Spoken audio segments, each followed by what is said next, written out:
Assalamualaikum warahmatullahi wabarakatuh. Alhamdulillah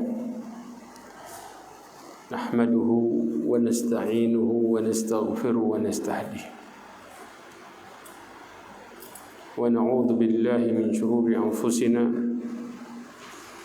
wa min sayyiati a'malina may yahdihillahu fahuwal muhtadi ومن يضلل فلن تجد له وليا مرشدا أشهد أن لا إله إلا الله وحده لا شريك له وأشهد أن محمدا عبده ورسوله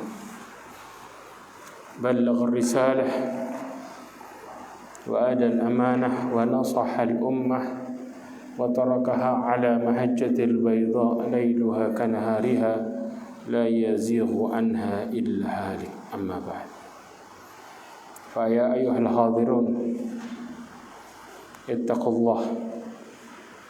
Berusahalah kita untuk bertakwa kepada Allah Azza wa Jalla, karena modal besar untuk keselamatan dunia akhirat itu adalah ketakwaan, dan orang yang bertakwalah yang mereka bisa meyakini Allah Subhanahu wa taala dengan sebenar-benarnya.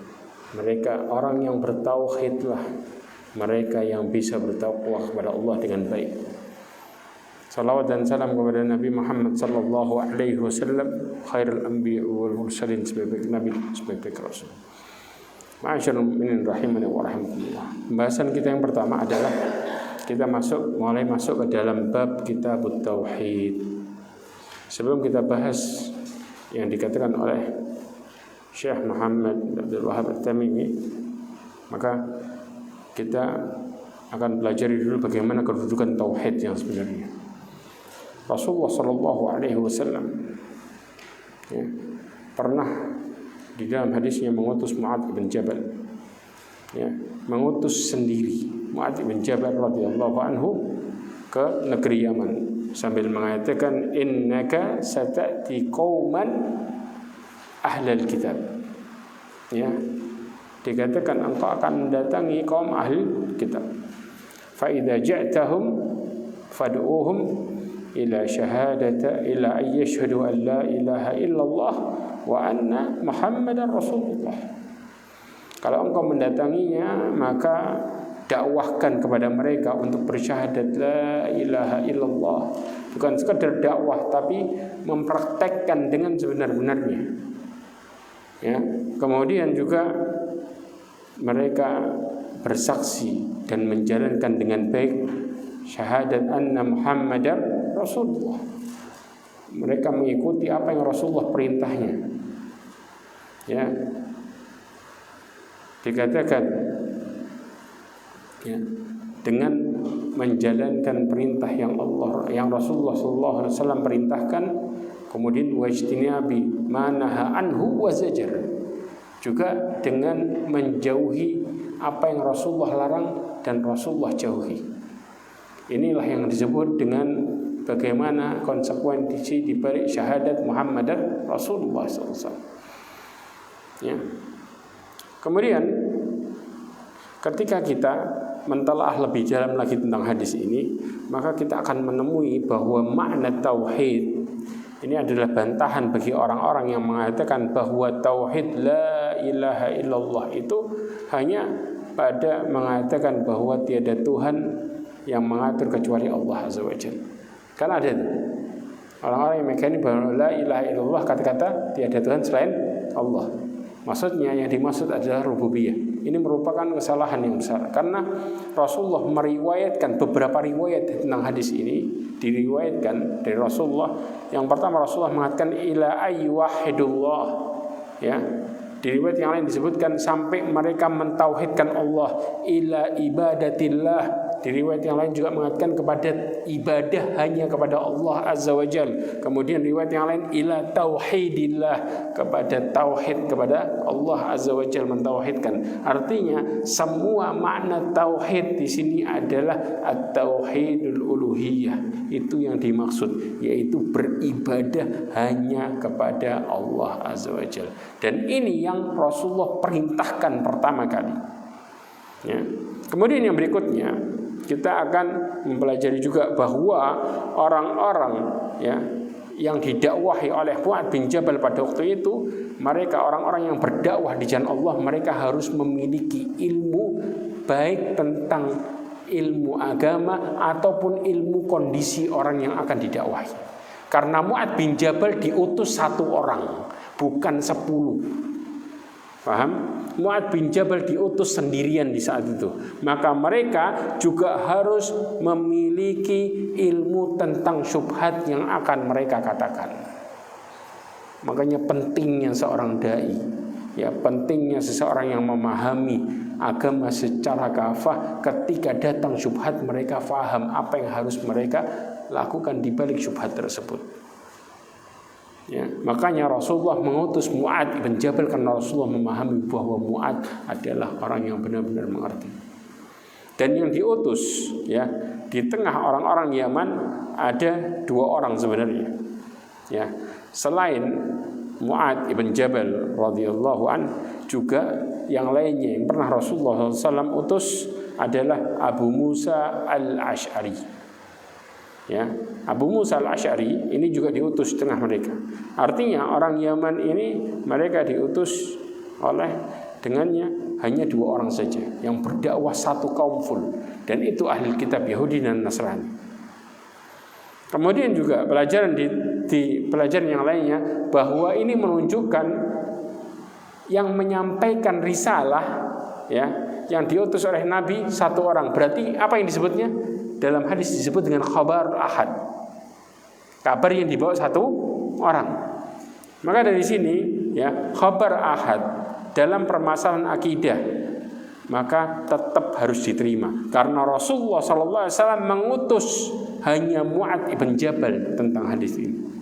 Ini menunjukkan bahwa kabar 1 orang itu harus diterima kalau itu benar. Ya. Maka ini juga membantah orang-orang yang tidak mau menerima khabar ahad. Karena Rasulullah SAW hanya mengutus 1 orang, bukan banyak orang, kepada ahli Yaman. Bahkan saking lamanya Mu'adz bin Jabal, tidaklah dia pulang ke Madinah kecuali setelah di masa pemerintahan Abu Bakar As-Siddiq radhiyallahu anhu. Jadi dari masa Rasulullah mengutus sampai kapan? Sampai zamannya Abu Bakar As-Siddiq baru pulang. Subhanallah ya ikhwah. Tapi di satu sisi juga ini membantah orang-orang Syiah yang mengatakan ya bahwa sahabat itu mereka nggak ada yang utama sama sekali kecuali Ali bin Abi Thalib. Mereka dapat ilmu Islam dari mana? Mereka memeluk Islam dari mana? Kalau nggak dari sahabat, kalau nggak dari Mu'adz bin Jabal radhiyallahu anhu. Jelas ya kondisi seperti ini.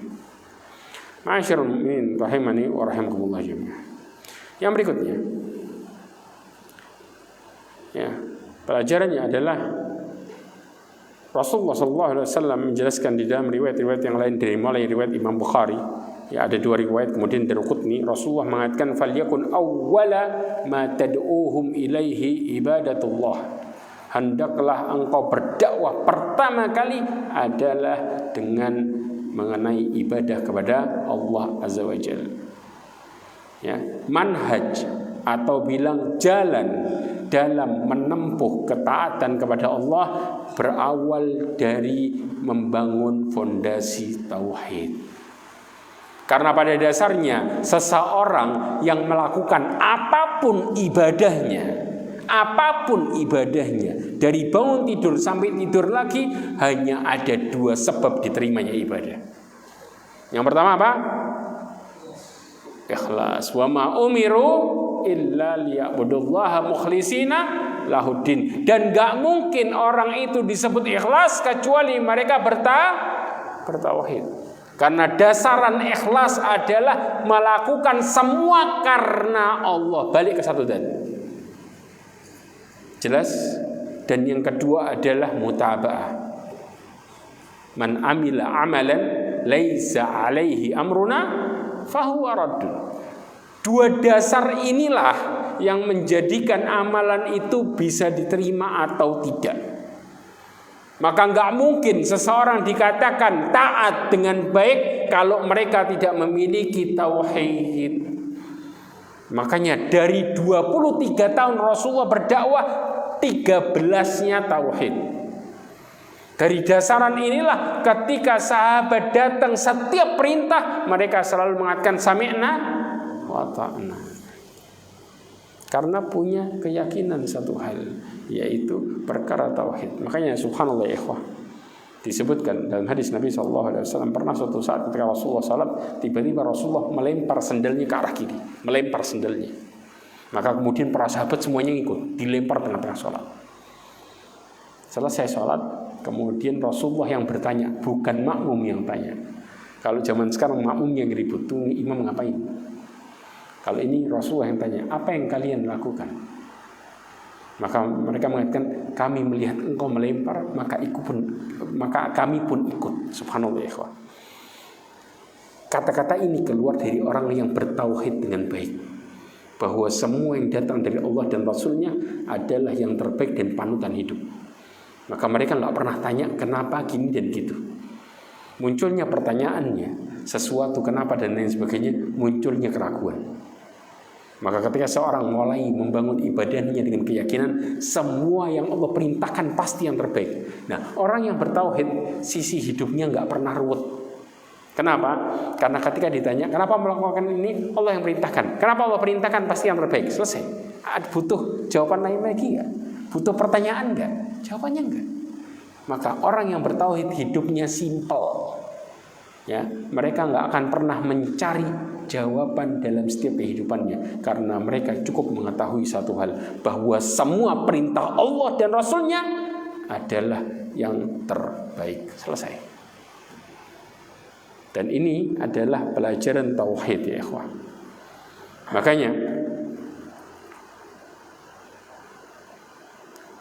dijelaskan dalam hadis Nabi SAW ya, yang diriwayatkan oleh Imam Ahmad ya, dan hadis ini dari Abu Hurairah radhiyallahu anhu, bahwasanya anna rajulan lam ya'mal minal khairi syai'an qattu illa tauhid. Subhanallah, dikatakan ada seorang yang tidak melakukan amal kebaikan sama sekali kecuali tauhid. Artinya apa?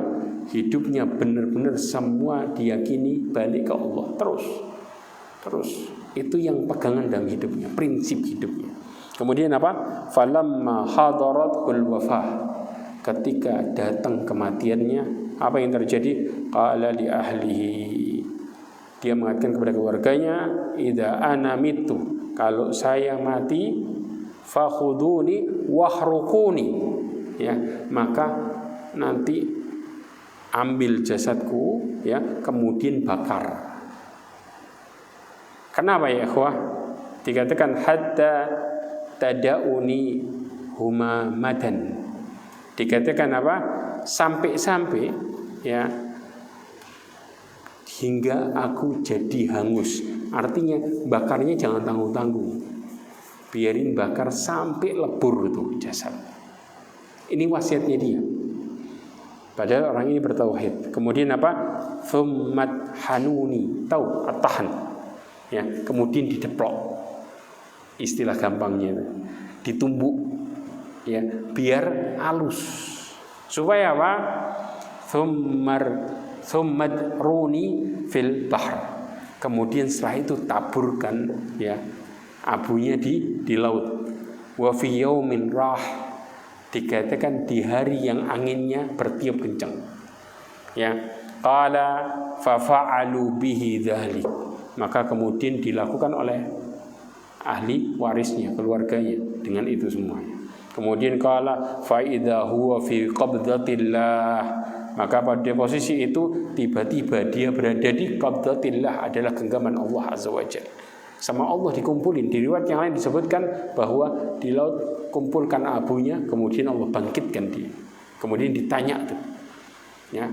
Setelah itu dia mengatakan, ma hamalaka ala ma sana'ta, apa yang membawamu terhadap apa yang kau lakukan? Motivasimu apa? Kenapa engkau melakukan sampai perkara ini? Jawaban dia cuma satu, ma khafatuka, aku takut sama engkau ya Allah. Kata Allah apa? Faghafarallahu lah, maka Allah ampuni dosanya. Apa modelnya?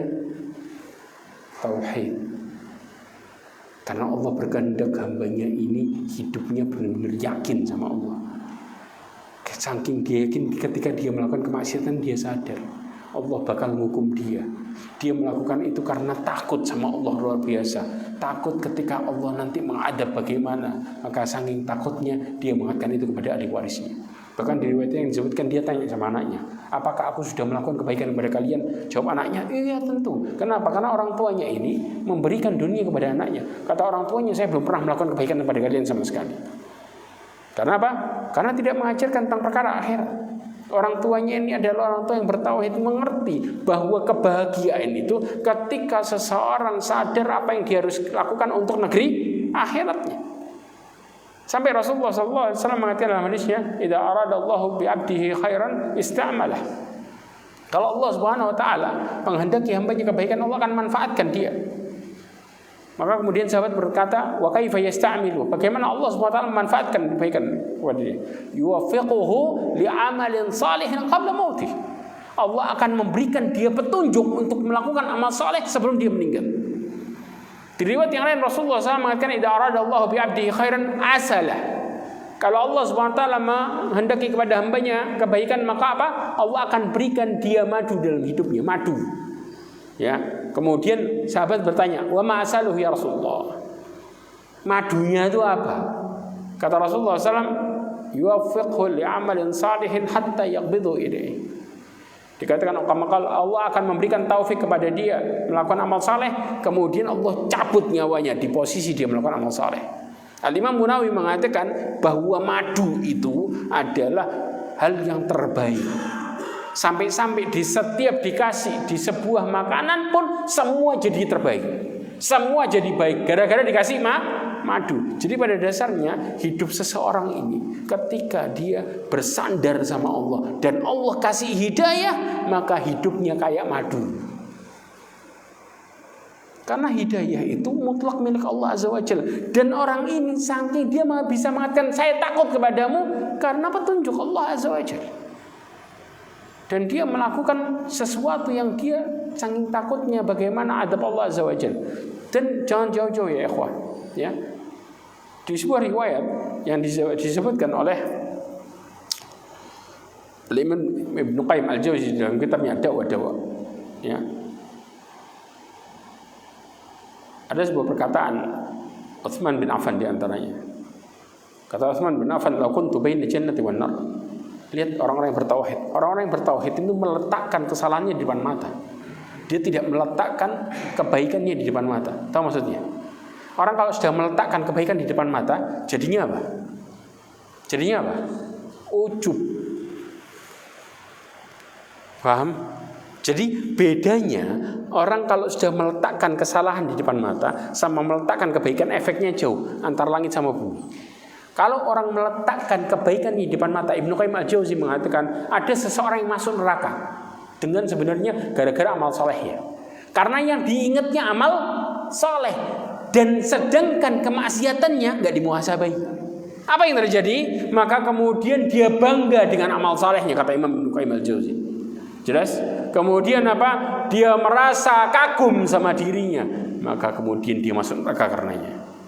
Tapi kalau yang ditaruh dosa di depan mata, maka kita akan tunduk di hadapan Allah, merasa bahwa kita tidak berdaya di hadapan Allah, merasa bahwa kita ini banyak dosa, sehingga Allah meluluhkan hati kita dan memasukkan kita ke dalam surga, karena kita termotivasi untuk memperbaiki diri setiap saat. Karena yang ditaruh apa?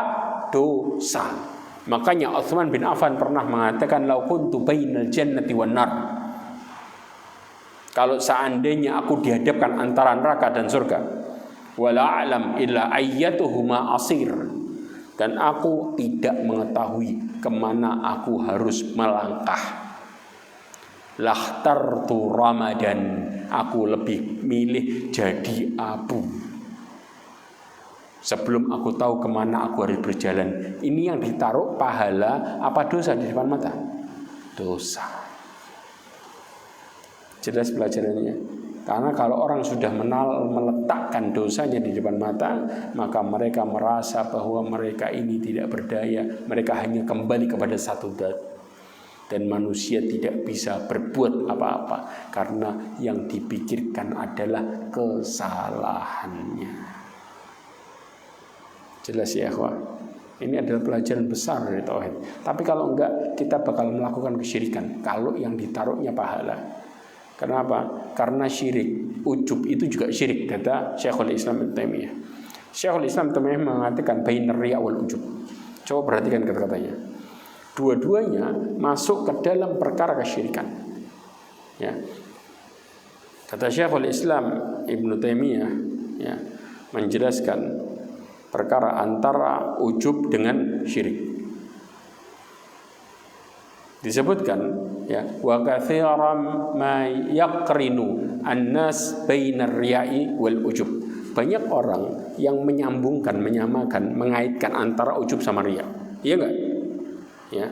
Kemudian apa? Farriya'u min babil isyraq bil khalq. Dikatakan riya itu termasuk ke dalam perkara syirik kepada makhluk. Jelas? Ya. Kemudian wal ujubu ya min babil isyraq bin nafs. Sedangkan ujub itu syirik kepada diri sendiri. Karena yang dikagumi siapa? Dirinya, bukan orang lain. Dia mengatakan, wah ternyata saya mampu ya, saya bisa melakukan ini, saya bisa melakukan itu. Lupa dia kalau semua bantuan semua isinya, kalau semua anugerah, dirinya nggak bisa ngapa-ngapain. Kalau nggak dikasih anugerah, dia nggak bisa apa-apa. Dirinya tidak bisa mendatangkan manfaat dan madarat tanpa Allah Azza wa Jalla. Ya, makanya Rasulullah SAW mengatakan, ya, lau arada qaumun ayyam fa'uka bi syai'in la yanfa'uka bi syai'in illa qad katabahu Allahu lak. Sekelilingnya juga sama. Kalau kaum ingin menolongmu, tidak akan pernah bisa menolongmu kecuali Allah berkehendak. Kalau ada kaum ayyadurruka bi syai'in la yadurruka bi syai'in illa qad katabahu Allahu alaik. Kalau seandainya suatu kaum ingin mencelakaimu, tidak akan pernah bisa mencelakaimu kecuali Allah berkehendak. Ya, sekitarnya juga sama, tidak mendatangkan manfaat dan madarat. Yang bisa membuat semua itu hanya Allah Azza wa Jalla. Nah, orang yang riya dan ujub ini pada dasarnya mereka melakukan kesyirikan disebabkan kesombongan. Kenapa? Fal mura'i la yuhaqqiqu qawluhu iyyaka na'budu. Orang-orang yang riya, mereka enggak praktek firman Allah, hanya kepadamu lah kami menyembah. Ya enggak? Karena ada tendensi yang kedua masalahnya. Kalau ditanya orang yang riya itu kalau ditanya ikhlas enggak? Jawabannya apa? Ada. Saya karena manusia. Enggak, dia mau ikhlas. Tapi di sisi satunya ada keinginan yang kedua. Allah sebut yang kedua ini enggak perlu. Karena itu yang syiriknya di situ. Ya. Orang-orang Quraisy kalau ditanya mereka intinya nyembah siapa? Intinya nyembah siapa? Allah. Karena ada konsekuensi yang kedua, yang ketiga, inilah yang menjadikan disebut kesyirikan. Paham ya? Karena pada dasarnya mereka mengatakan wa ma yuqarribuna ilallahi zulfa. Tidaklah semua itu sebagai pendekat. Intinya pendekatnya kemana? Ke Allah. Tujuannya ke Allah. Tapi ada sisi yang lainnya. Ini yang Allah nggak mau. Makanya pelajaran tauhid ya menjadikan kita belajar bagaimana diri kita membangun keyakinan hanya kepada satu zat. Itu pelajarannya. Inti dari tauhid itu situ. Ya, kalau kita masih berpikir yang lain bisa mendatangkan manfaat dan madarat, itu yang bahaya. Maka tauhid kita rusak di saat itu. Yes. Kalau kemudian kita mulai takut, makanya Rasulullah SAW pernah mengatakan dalam hadisnya, diriwayatkan dari Aisyah radhiyallahu anha ketika menasihati Muawiyah bin Abi Sufyan. Apa kata Rasulullah? Ya, man iltamasa ridallah bi sakhatin nas kafahullah ma'unatan nas. Barang siapa ya mencari ridha Allah bi sakhatin nas sampai manusia benci sama dia. Mencari ridha Allah ini Bapak perkara tauhid. Kita cuman hidup nyarinya satu ridho. Paham ya? Melakukan semua, mau kebaikan sama keluarga, anak, istri, jawabannya satu, saya melakukan semua karena Allah. Ini yang disebut dengan mencari ridho Allah. Nah, di posisi mencari ridho Allah, terkadang kita lagi muamalah, datang panggilan adzan. Yang didahului yang mana? Jelas di sini yang dari Allah. Kira-kira orang senang nggak kalau kayak gitu? Nggak senang. Kok ditinggal? Ini kan penting, enggak? Ibadah penting. Ini lebih penting. Ini dapat duit dari mana?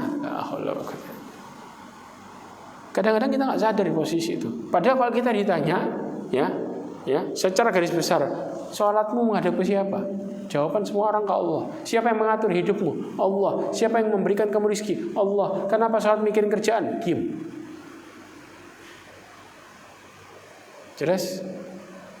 Maka inilah yang kemudian yang disebut dengan mencari ridha Allah dengan sebenar-benarnya. Bahkan urusan dia sama keluarganya sekalipun, ketika keluarganya salah dalam perkara, ya, urusannya sama Allah, dia berusaha untuk menegur dan dia nggak peduli. Keluarganya marah pun dia nggak takut. Kenapa? Karena saya melakukan semua yang saya cari nafkah semua karena Allah. Ini yang disebut dengan mencari ridha Allah Azza wa Jalla. Apa yang terjadi? Maka Allah akan lindungi dia dari kezaliman manusia. Dengan cara apa? Diberikan kesabaran, ditolong. Huwallazi anzalas sakinata fi qulubil mu'minin. Dialah yang menurunkan ketenangan di hati orang-orang mukmin. Liyazdadu imanan ma'a imanihim. Allah kasih mereka tenang di tengah masalah. Kata Syekh Abdurrahman Ibn Nasir As-Sa'di mengatakan di dalam tafsirnya, Allah berikan ketenangan di posisi apa?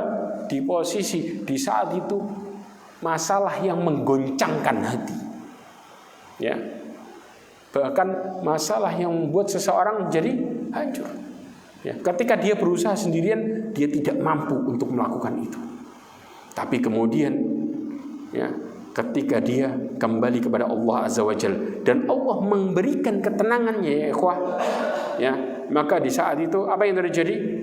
Maka dia sesulit apapun cobaan, ya. Kemudian seberat apapun himpitan, bahkan masalah yang melemahkan jiwa sekalipun, dia bisa menghadapinya dengan baik karena Allah berikan ketenangan. Bahkan kata Syekh Abdurrahman Ibn Nasir As-Sa'di mengatakan supaya mereka senantiasa, ya, melakukan perintah Allah dalam kondisi sesusah apapun. Mendahulukan Allah dalam kondisi sesusah apapun. Di tengah tekanan sekalipun tetap istiqomah. Kenapa? Karena Allah kasih pertolongan. Berupa apa?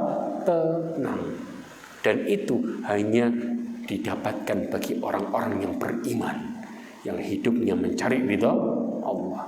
Tapi sebaliknya, dikatakan manil tamasa ridhan nas bisakhatillah. Barang siapa yang mencari ridho manusia sampai Allah murka, apa yang terjadi? Wakalahullah ilan nas. Allah gantungkan nasibnya ke manusia.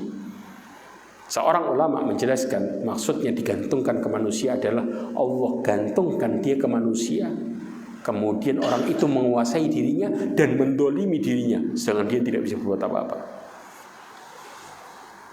Sekarang kenyataannya nih, ketika kita mulai takut sama orang, nanti kalau orang ini berubah sama saya gimana? Kalau orang ini gimana? Kira-kira hidup kita tambah tenang apa tambah berantakan? Apa tambah hancur? Enggak ke manusia, enggak ke Allah, hancur. Bahkan di riwayat yang lain, Allah buat seseorang benci sama dia, sekitarnya enggak suka sama dia. Gara-gara apa? Allah murka sama dia. Karena hidupnya karena manusia, bukan karena Allah. Jauh dari perkara tauhid, maka kesengsaraan yang ada. Padahal manusia yang diharapkan, ya, manusia yang diharapkan pendapatnya dan perkataannya, ya, mereka adalah makhluk yang tidak bisa mendatangkan manfaat dan madarat. Bahkan sampai ulama mengatakan kebahagiaannya dia tergantung seberapa banyak orang komentar baik sama dia. Tergantung. Kalau banyak yang komentar, senang. Padahal komentarnya orang bisa merubah nasib gak? Bisa? Jawabannya enggak. Pernah kita dikomentari baik kemudian nasib kita tambah berubah? Gak pernah ya ikhwan. Karena nasib itu cuma di tangan Allah Azza wa Jalla. Inilah kemudian pelajaran kenapa harus bertauhid. Pelajaran di awal untuk bangun ini semua ya ikhwan. Ma'asyarul mu'minin rahimani wa rahimakumullah jami'an.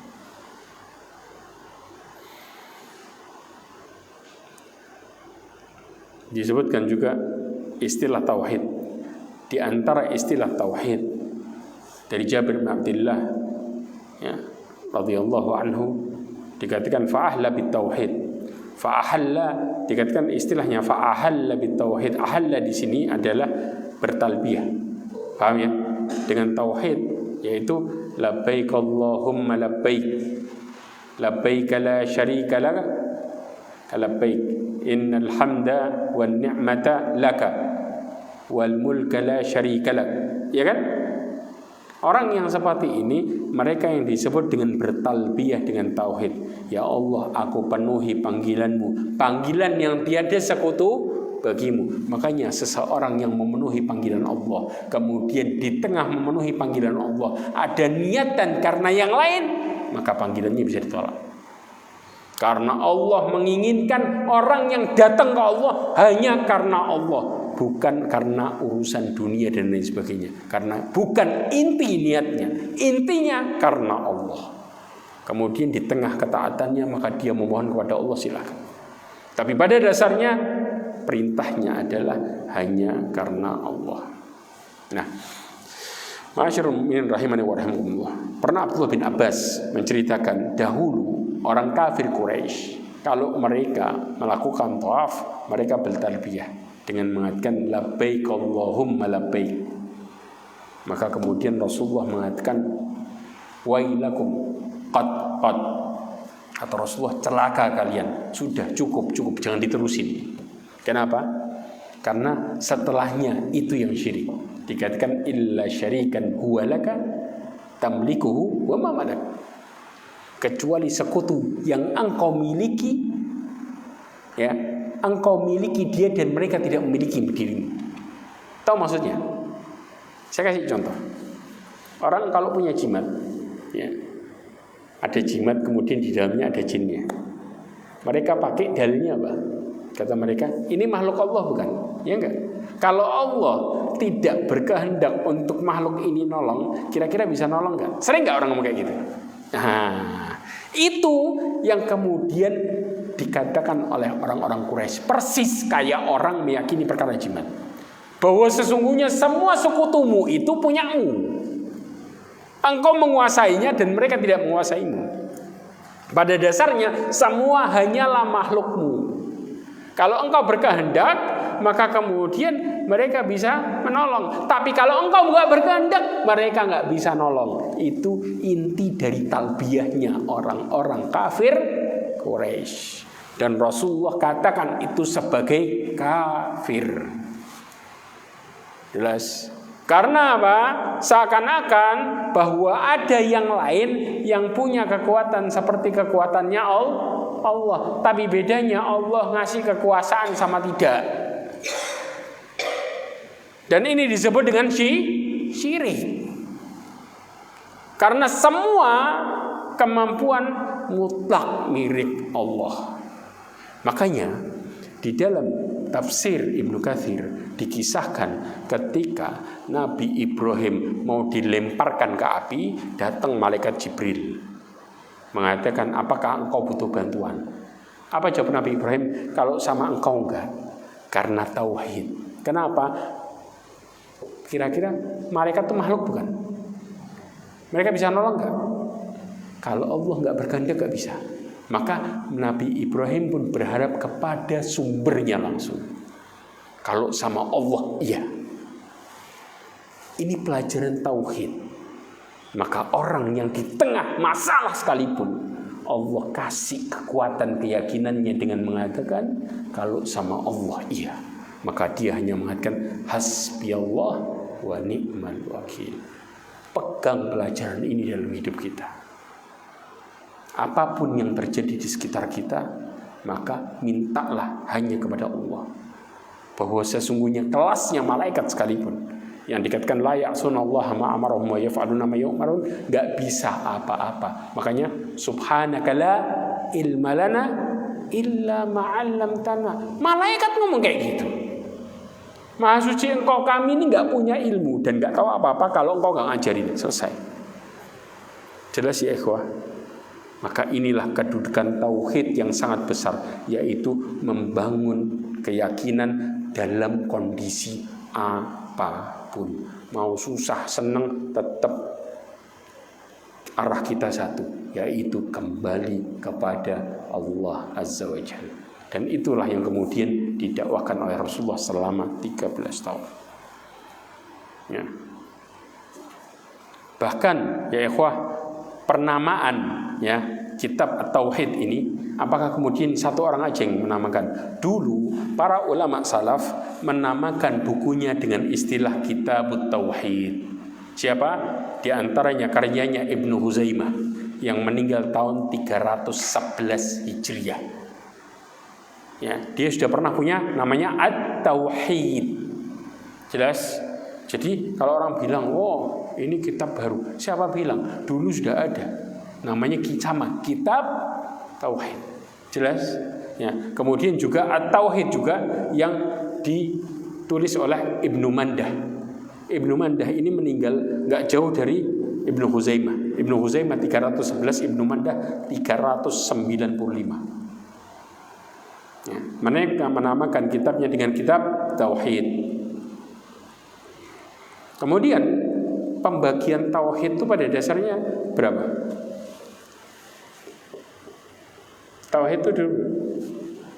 Tauhid itu dulu satu.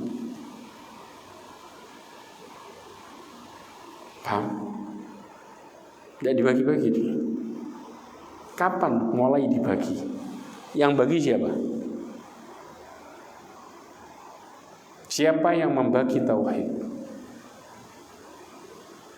Dulu mereka memahami tauhid itu satu. Siapa yang bagi? Siapa? Ibnu Taimiyah? Enggak ya ikhwah. Asal tauhid itu tidak boleh dibagi. Ya, pembagian tauhid itu karena dilakukan oleh kaum musyrikin sendiri. Jelas? Faham? Kaget? Bingung? Masih ada waktu enggak? Hah? Mau adzan dulu apa? Adzan dulu, ya. Baru saya jelasin.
Ma'asyiral mu'minin rahimani wa rahimakumullah. Saya jelasin ini.